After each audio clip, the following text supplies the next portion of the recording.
Assalamualaikum warahmatullahi wabarakatuh.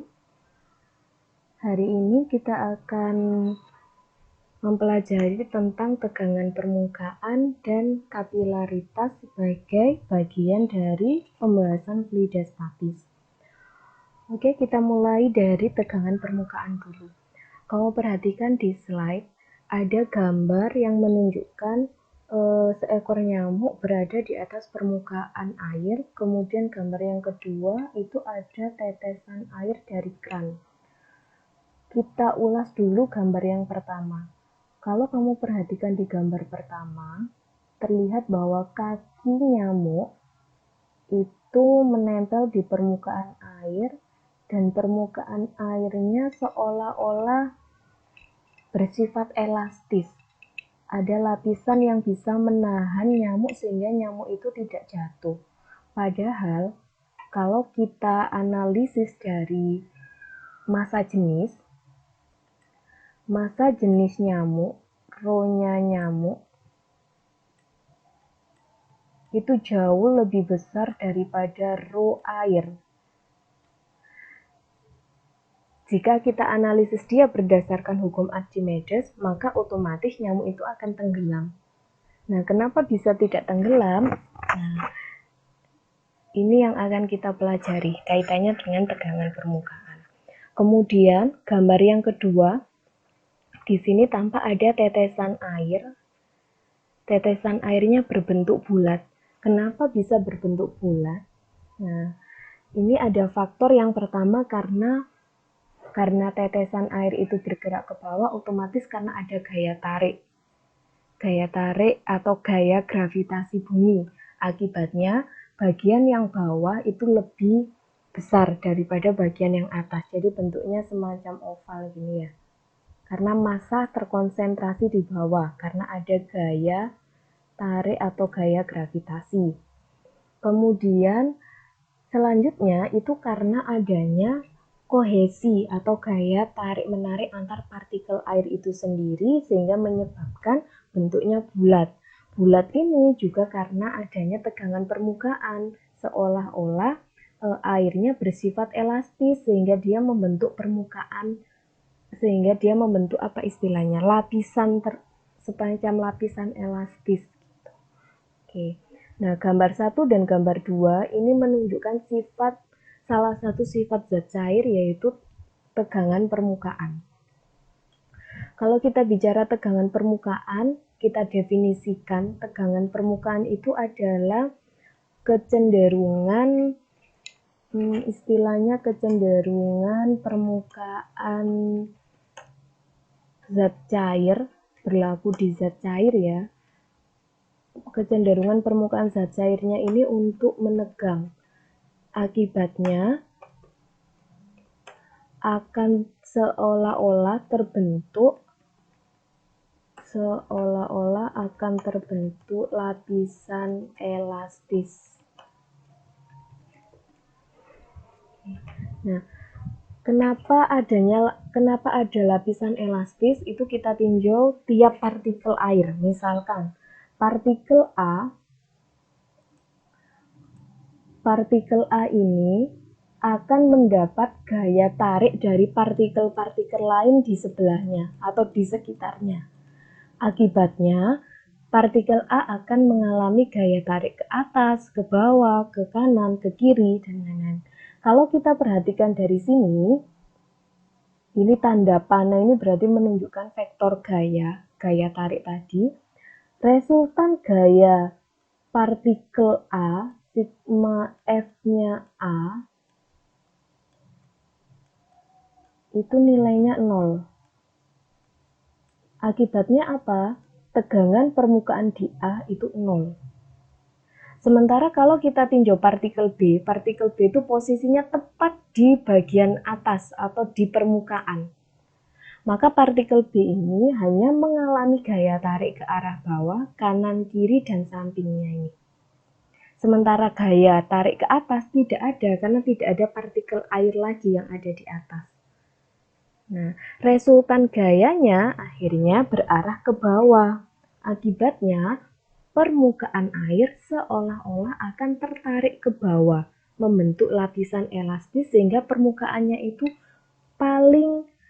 membentuk permukaan yang paling kecil luasannya. Nah, nanti akan membentuk seolah-olah melengkung. Kaitannya dengan kapilaritas yang akan kita bahas selanjutnya. Nah, kalau kita perhatikan tadi, tegangan permukaan itu kan dipengaruhi oleh gaya tarik partikel. Selanjutnya dipengaruhi juga oleh panjang permukaan bendanya atau panjang permukaan wadahnya. Semakin lebar wadah berarti tegangan permukaannya semakin kecil.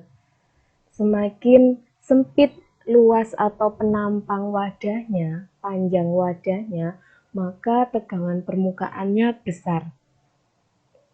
Nah, ini dari persamaan itu kita bisa merumuskan bahwa tegangan permukaan itu sebanding dengan gaya berbanding terbalik dengan panjang. Mau ditulis aja.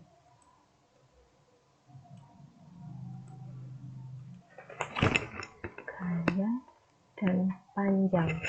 Gaya satuannya Newton, panjang satuannya meter, maka ini satuannya Newton per meter. Oke. Persamaan tegangan permukaan yang kita gunakan. Gaya tarik antar partikel ini kalau kita definisikan itu adalah gaya kohesi. Nanti ada istilah lain, gaya tarik antar partikel tidak sejenis yaitu adhesi. Nah, itu nanti kita akan bahas. Gaya tarik yang dimaksud di sini tuh kohesi ya, gaya tarik antar partikel airnya. Oke.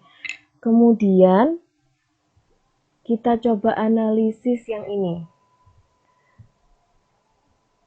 Ini soal tentang saat misalkan kita bermain gelembung sabun.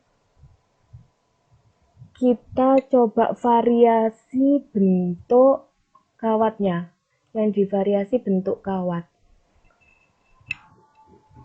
Awalnya tujuannya adalah agar bentuk gelembungnya bervariasi. Nah, apakah berhasil dengan cara semacam ini? Apakah bentuk gelembungnya akan mengikuti bentuk kawat? Jawabannya adalah tidak. Bentuk gelembung sabunnya akan tetap bulat. Bentuk gelembung sabun akan tetap bulat.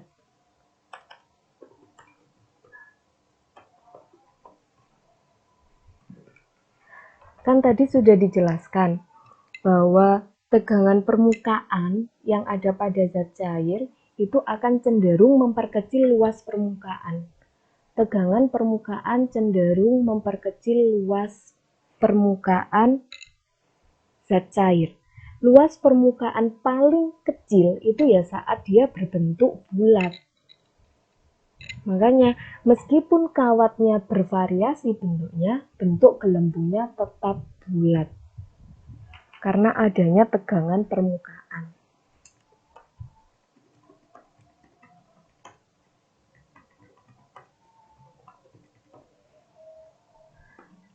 Tegangan permukaan ini cenderung memperkecil luas permukaan zat cair. Nah, ini sama kasusnya dengan bentuk tetesan air yang dari kran.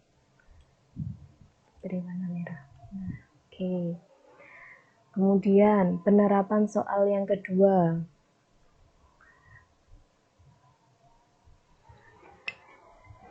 Misalkan akan diletakkan pisau cukur atau silet di permukaan air. Karena adanya tegangan permukaan, pisau cukurnya tidak tenggelam. Nah, pisau cukurnya tidak tenggelam.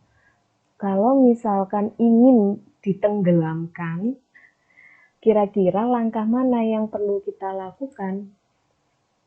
Nah, kalau tidak tenggelam ini berarti karena adanya tegangan permukaan.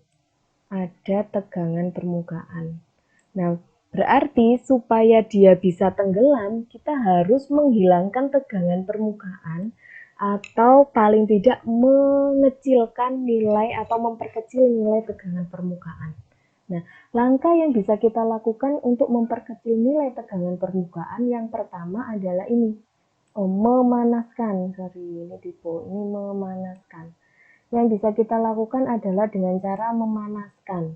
Karena semakin tinggi suhu zat cair itu, nilai tegangan permukaannya akan mengecil. Karena gaya tarik antar partikel semakin lemah. Kemudian yang kedua, langkah yang bisa kita gunakan adalah menambahkan sabun pada air. Oke. Menambahkan sabun pada air ini berarti kita mengubah pH air. pH air yang awalnya normal dibuat atau diubah dengan menambahkan sabun berarti menjadi sedikit basah atau pH-nya turun. pH turun berarti gaya tarik antar partikelnya semakin lemah, maka TP-nya juga akan mengecil. Nah, itu. Ini kasus ini menambahkan sabun pada air. Nah, ini digunakan, prinsip ini digunakan ketika kita mencuci baju misalkan. Ketika baju itu hanya direndam di dalam air, maka kotoran-kotoran di baju tidak akan mudah larut karena ada tegangan permukaan air itu tadi. Tapi kalau misalkan supaya kotoran-kotoran yang ada di baju itu larut ke dalam air, maka air ditambahkan dengan sabun atau deterjen. Kalau misalkan kotorannya atau biasanya kalau di iklan itu nodanya bandel, nah biasanya menggunakan air panas ditambahkan dengan deterjen. Nah, itu untuk memperkecil tegangan permukaan itu sehingga noda-noda itu bisa larut ke dalam air. Kalau tegangan permukaannya besar kan nodanya tidak bisa larut ke dalam airnya. Nah, ada juga yang prinsip-prinsip ini sering kita praktekkan sebenarnya, konsep tentang tegangan permukaan di kehidupan sehari-hari. Tapi mungkin tidak kita hiraukan ya sudah dibiarkan terjadi begitu saja. Oke. Itu bahasan tentang tegangan permukaan. Kita lanjut ke bahasan yang kedua tentang kapilaritas. Oke. Kapilaritas ini kita bicara tentang adanya gaya kohesi dan adhesi. Gaya kohesi dan adhesi. Kita sudah sempat singgung tadi, kohesi itu adalah gaya tarik-menarik antar partikel sejenis, sementara adhesi itu gaya tarik-menarik antar partikel tidak sejenis. Misalkan di kasus A ini adalah air ada di dalam sebuah pipa. Nah, gaya kohesinya berarti gaya tarik-menarik antar partikel air, sementara gaya adhesi berarti gaya tarik-menarik antar partikel air dengan partikel kaca dari pipanya itu. Nah, kalau kita perhatikan, gambar A air, gambar B raksa. Air, yang ini adalah raksa. Akibat gaya adhesi dan kohesi ternyata menyebabkan kondisi yang berbeda. Di kondisi A, kita sebut dia mengalami meniskus cekung.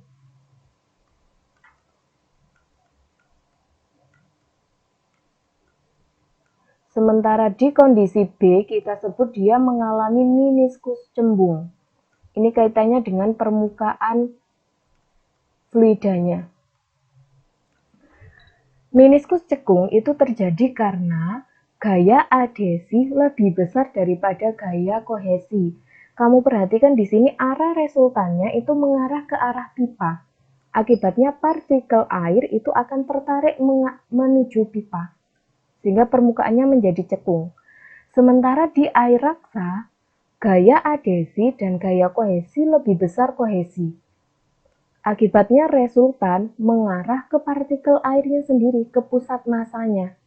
Jadi permukaan air itu akan membentuk lengkungan atau membentuk cembung. Cekung dan cembungnya suatu permukaan fluida itu menyebabkan yang namanya sudut kontak. Sudut kontak kita simbolkan dengan theta. Nah, sudut kontak inilah yang kita gunakan untuk menganalisis gejala kapilaritas pada fluida. Apa itu gejala kapilaritas? Mungkin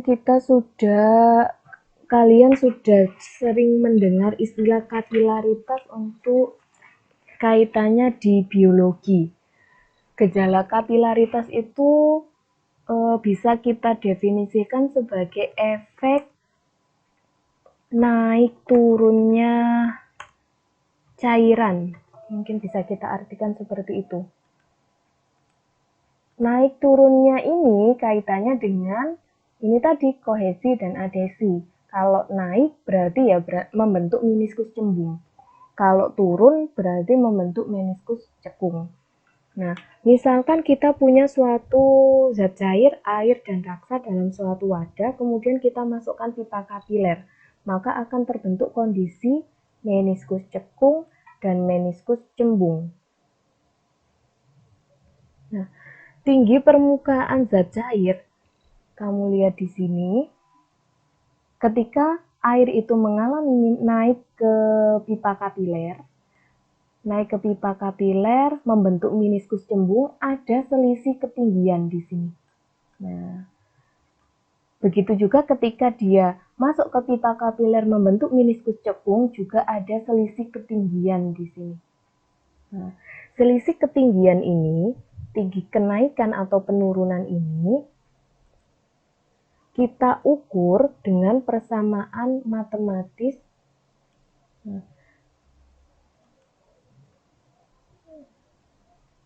Kita ukur dengan persamaan matematis H itu dipengaruhi oleh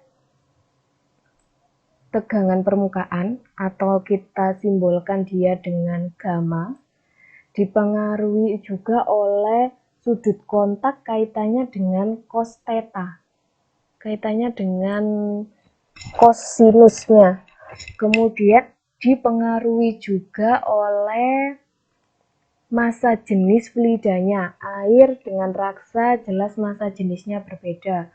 Kemudian dipengaruhi juga oleh jari-jari penampang dari pipa kapilernya. Yang terakhir jelas dipengaruhi oleh gravitasi. Nah, kemudian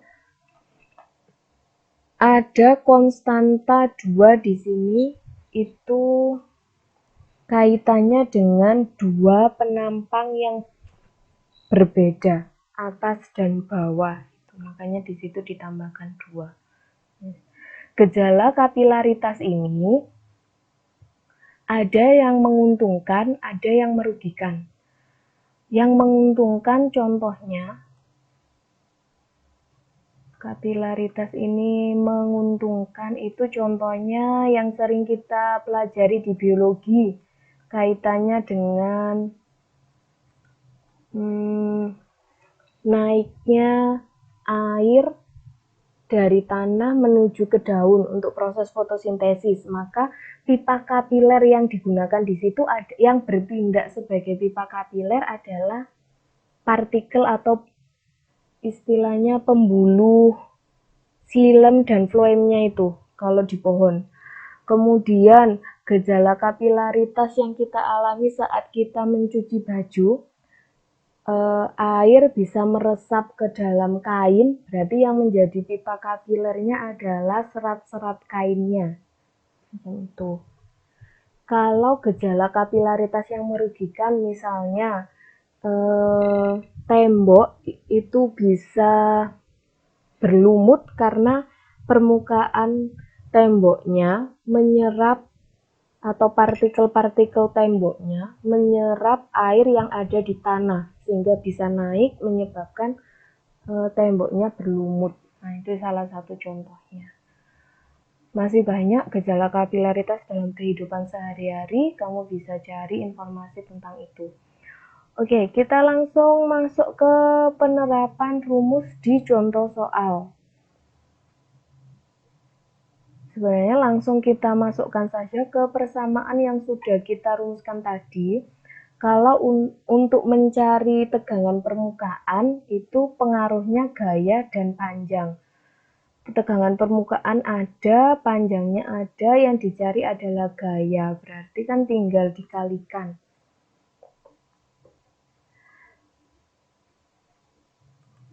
Kalau mau cari F ya berarti tinggal dikalikan gamma dikalikan dengan panjang. Gamanya 0,08, panjangnya 6 cm. Ini kamu rubah ke meter itu berarti 0,06. Kalau kita kalikan hasilnya 0,0048. 0,048 satuannya Newton.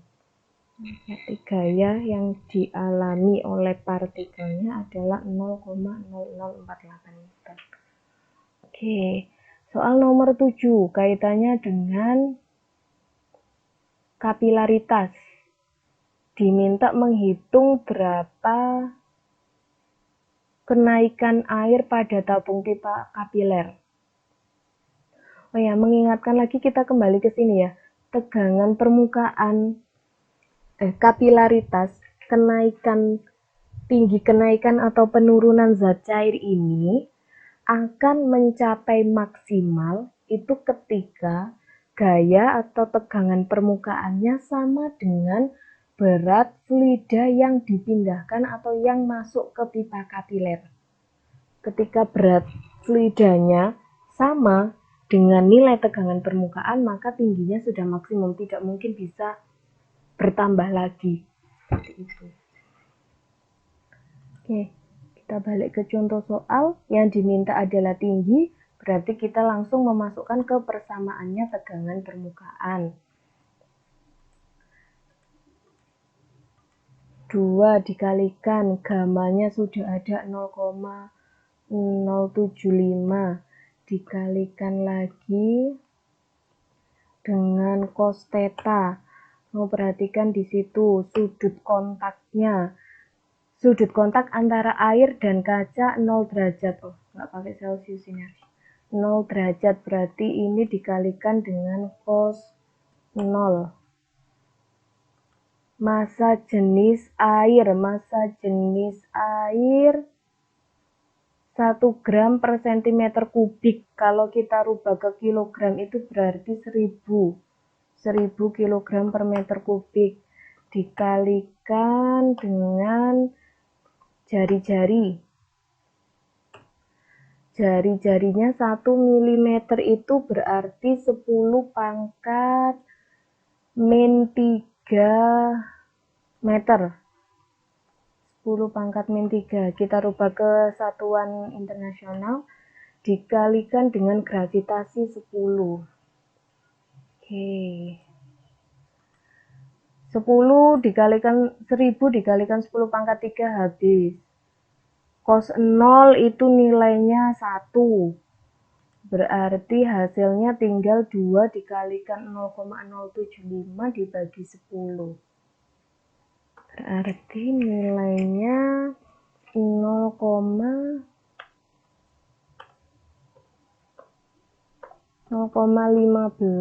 meter. Berarti permukaan atau air akan naik sejauh 0,15 meter pada tabung pipa kapiler. Oke. Untuk contoh-contoh soal yang lain, kalian bisa coba kerjakan di kolom Ayo Berlatih ini, bisa kalian coba, atau dari buku paket juga bisa kalian coba. Oke. Penjelasan hari ini sampai di sini, berarti bab fluida statis sudah selesai. Berarti harus siap untuk ulangan harian. Bab selanjutnya kita bicara fluida yang sudah bergerak atau fluida dinamis. Oke, kalau ada pertanyaan bisa kalian cantumkan di Google Classroom di kolom komentar. Nanti pertemuan berikutnya bisa kita bahas. Oke. Terima kasih. Saya akhiri. Wassalamualaikum warahmatullahi wabarakatuh.